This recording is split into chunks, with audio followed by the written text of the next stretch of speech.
Yo, what's up everybody? Welcome back to Unscripted for another video. In today's video, we are breaking down and ranking every single competitive map in Black Ops Cold War. And as always, we are doing things off the script. So before we hop into the video, don't forget to leave a like down below if you enjoy. Leave a comment as well with your thoughts on this video and the rankings, and subscribe to the channel as well if you want to see more videos like this one from me in the future. I do appreciate all of that a lot. So I know my opinion is not really that important to people. Like, I'm nobody in the Call of Duty scene. So what I did for this video was I ranked every map of every mode by statistics and then also by my personal opinion. So you can see the objective list and then the subjective list with my opinion as well, just to get both of them in there, because I don't want to base these solely on stats, but I also want to give you some reasoning for my thinking, and then also just an objective list of the maps that produce the closest games in every single game mode. So that's what I did, and if you enjoyed, let me know down below, like I said, and leave a comment as well with your rankings. I appreciate all of that a lot, and let's hop right into the video. So we're going to start off with Hardpoint, and I honestly think this is a pretty good rotation of Hardpoint maps. I think these maps don't get enough love. Some of them are pretty good. These are the 5 maps now we have in the rotation currently: Apocalypse, Checkmate, Garrison, Raid, and Moscow. And then also previously in the year, Crossroads was in the mix, which I actually really enjoyed watching. I know a lot of pros didn't like playing it, but I liked watching it, but that is no longer in the rotation, of course, so I will not be including that here. And the statistic for this ranking is basically just total points scored per game. That's the closest metric you can get for pretty much deciding what map produces the closest maps, because obviously if the winning team gets 250 almost every game, there's a few games where the winning team does not get 250, but they get 250, then however many points the opposing team gets, that determines what the differential is, of course. So that's what I did for this, these map rankings, and this is the list we came up with. Number 1, okay, so on the left is of course the ones that's based on stats, and on the right it's just my personal opinion. Number 1, we have Moscow, that has the highest points per game scored in Hardpoints this year.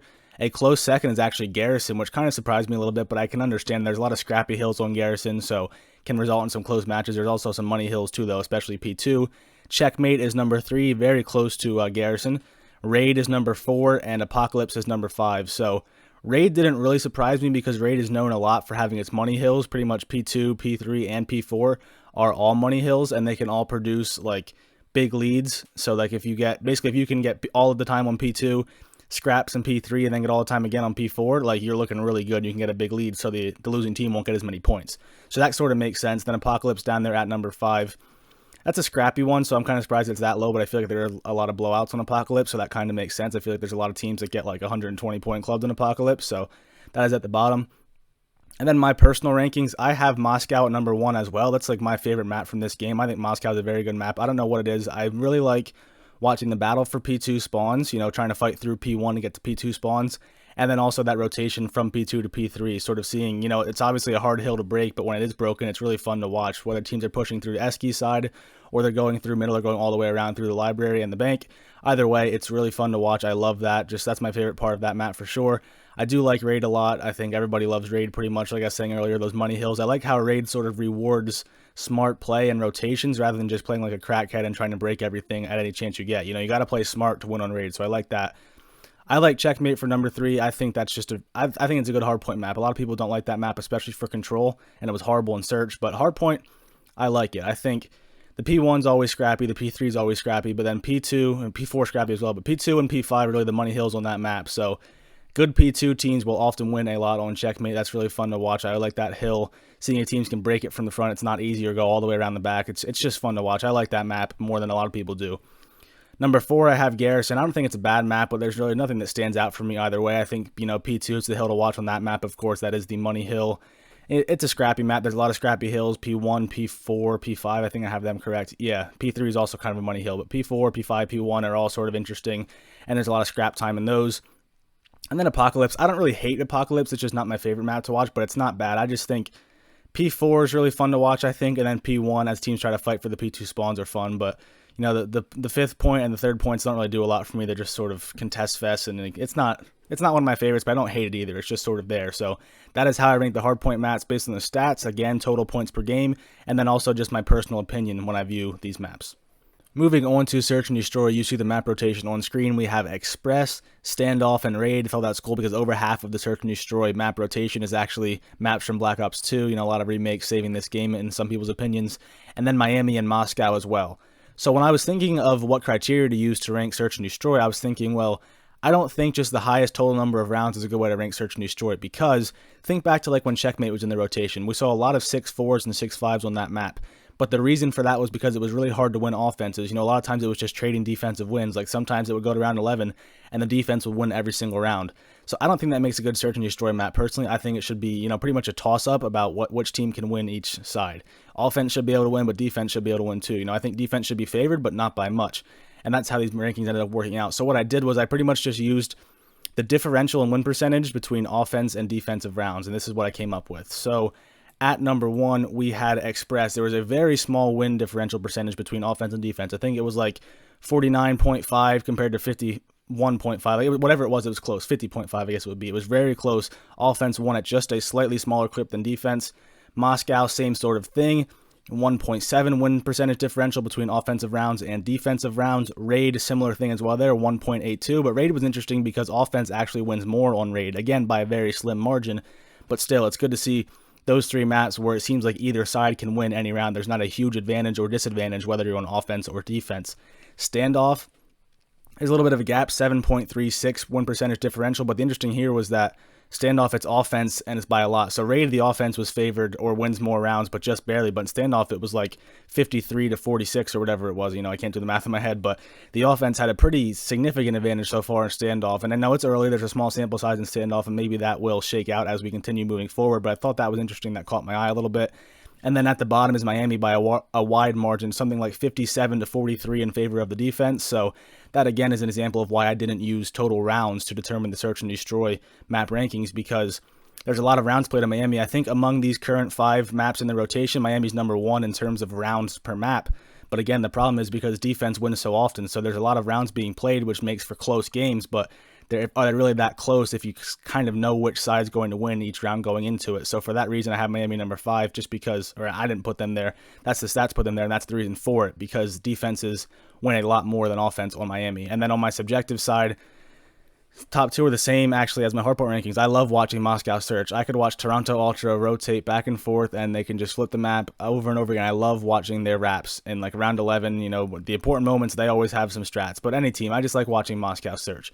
It's a really fun map to watch in my opinion. Raid, of course, I like watching there as well. It's a good map to watch, you know, sort of some balance between the A site and the B site, so I like watching Raid. I have Express number 3. You know, I like Express. I'm not crazy high on it. Like, I would say there is probably a fall off in my rankings after number 2 on my personal rankings. Like, I like Express, don't get me wrong, but it just seems like a lot of times when Express teams, it's either like a blowout or round 11. Like, there's never any in between. I feel like there's a lot of like 6-1s and then a lot of 6-5s. So the 6-5s are cool, but there's a lot of blowouts too. And then there's a gap. So I have Standoff number 4, but I'm not going to pretend I'm a huge fan of watching Standoff. You know, I liked it in Black Ops 2, but it does not do as much for me in this game. It's kind of small with the movement system in this game and all the mantling, whether to get into top brown or grandmas or across the jump up wall by the one bomb site. There's just a ton of mantling, makes a lot of noise in this game, and it really is not as suspenseful. And then I have Miami at number 5, mostly because of the visual aspect of the map. Just so much darkness, and it's just not a good viewing experience to me. And, you know, I don't really enjoy playing it in League play either, and I don't like watching it. And sort of like the stats bear that out. Like I said, I don't like to watch when I feel like the defense has such an advantage every single round. So that's how it was on Checkmate. That's how it was on Garrison. When those 2 maps are out of the rotation now, Miami is still in, but it's kind of the same story, just not to quite the same degree. But still, defense always favored heavy on Miami. That plus the fact that there's all these cars in the middle of the map, and it's a very dark map, just not a map that I enjoy watching. So that is how I rank these search and destroy maps in Black Ops Cold War. And last but not least, we hop over to Control. So only 3 maps in the Control rotation, and this is the only game mode that has had the same map pool all season long. You know, since Season 1, it has been Checkmate, it has been Raid, it has been Garrison. Those are the 3 maps, and when I was thinking about how to rank these maps, I was thinking about what the best way, you know, to do it would be, and I thought offensive round win percentage sounds like the best stat to use for this, because, of course, we all know defense is favored, so what really makes a map interesting and makes for the most potential close matches is how likely are you to win an offense. So that's the stat I use for that, just because I think it makes the most sense to use rather than, you know, total rounds played per map, sort of for the same thing as search. If teams win every defense, there might be a lot of 3-2s, but they're really that exciting if we kind of know the defense is going to win every single time. So I thought the best stat to use for the objective rankings would be offensive round win percentage. And when I did that, it led me to pretty much a clear number 1. Raid by a wide margin has the highest offensive round win percentage, 47.73%. Garrison is second, but it's a distant second at 33.33%. Offensive round win percentage, so pretty much a third of offensive rounds are won, and then, you know, 2/3 is defense. And then Checkmate even lower. 30% of the time, teams win offense on Checkmate. So not a high clip there whatsoever. Another stat I thought was interesting was when you look at how likely a team is to win the round after they capture a certain point. So on raid, you know, the poolside point is the unlikely, it's the harder point to capture, but when teams capture that, they win the map about, or they win the round about 86% of the time or so on offense. On garrison, if they capture the tank point, they win 96% of the time. And on checkmate, if they capture the point, I think it's B, below the plane, they win like 93% of the time. So at least on raid, you know, it's no guarantee if a team captures a point, they're going to win the map. Pretty much on garrison, you know, if a team captures the tank point, they're pretty much guaranteed to win 96%. Checkmate, same thing, bottom plane, 93%. So in raid, at least there's not that guarantee where it seems like you can still hold off the push over to the ring side if a team is going to capture the pool point first. It's still possible. Obviously, it's not still likely. You know, like I said, 87% still a lot of the time, but at least it's a little more suspenseful than garrison and checkmate. And then my personal opinion on my rankings, I had raid number 1. Of course, like I said, I don't like when I feel like a team is going to win based on whether they're offense or defense. So at least on raid, there is that sort of toss-up. You know, it's almost 50-50. 52-48 is pretty close. So definitely a level playing field for offense and defense on raid. And I just like watching raid. I think that battle for, I forget the point, which one is which, but the one by the pool, I think it's B. I'm not 100% sure. But the battle for that's always really interesting. You know, defense trying to get somebody in top bedroom, offense trying to get them out of there at any cost. That's fun for me to watch. Number 2, this might be controversial. I know pretty much everybody hates checkmate control, but I actually like it. And it could be maybe because I'm an Optic fan and that is their best control map. I don't know. But I like watching checkmate control more than garrison. Again, I'm not a huge fan of watching either of them. Like, I'd definitely rather watch raid, you know, every single time. But I don't think checkmate's terrible. I know that bottom plane point, I forget which one it is again, but it's kind of a pain to watch teams try to get, but it does produce some suspenseful moments. I think back to like the Italy versus Scump one-on-one, for example, in Dallas versus Optic. You can get a lot of suspenseful moments on that bottom plane point. It comes down to like a 1v1 and who's going to take it. That's always fun to watch. And then garrison, I don't know, I just don't really like watching the defense have somebody posted up on the top satellite and just head glitching it or whatever for the entire round. It's not that enjoyable for me to watch, so I'm really not a fan of garrison control. Of all the map and mode combinations, Miami Search is probably my least favorite, and then Garrison Control might be behind that. It's not my favorite. I don't like hate it, but like I definitely don't prefer to watch it. I wish teams would just veto it every time. We could watch either raid or checkmate every time, but we have to watch it sometimes, and it is what it is. So that's going to do it for these map rankings. If you enjoyed the video, don't forget to leave a like down below. Also, leave a comment with your thoughts on the rankings and how you would rank these maps in your personal opinion, and subscribe to the channel as well if you want to see more videos like this one from me in the future. I appreciate all of that so much. So I hope you enjoyed the video. I hope you have a good rest of your day today, and I'll talk to you guys in the next video.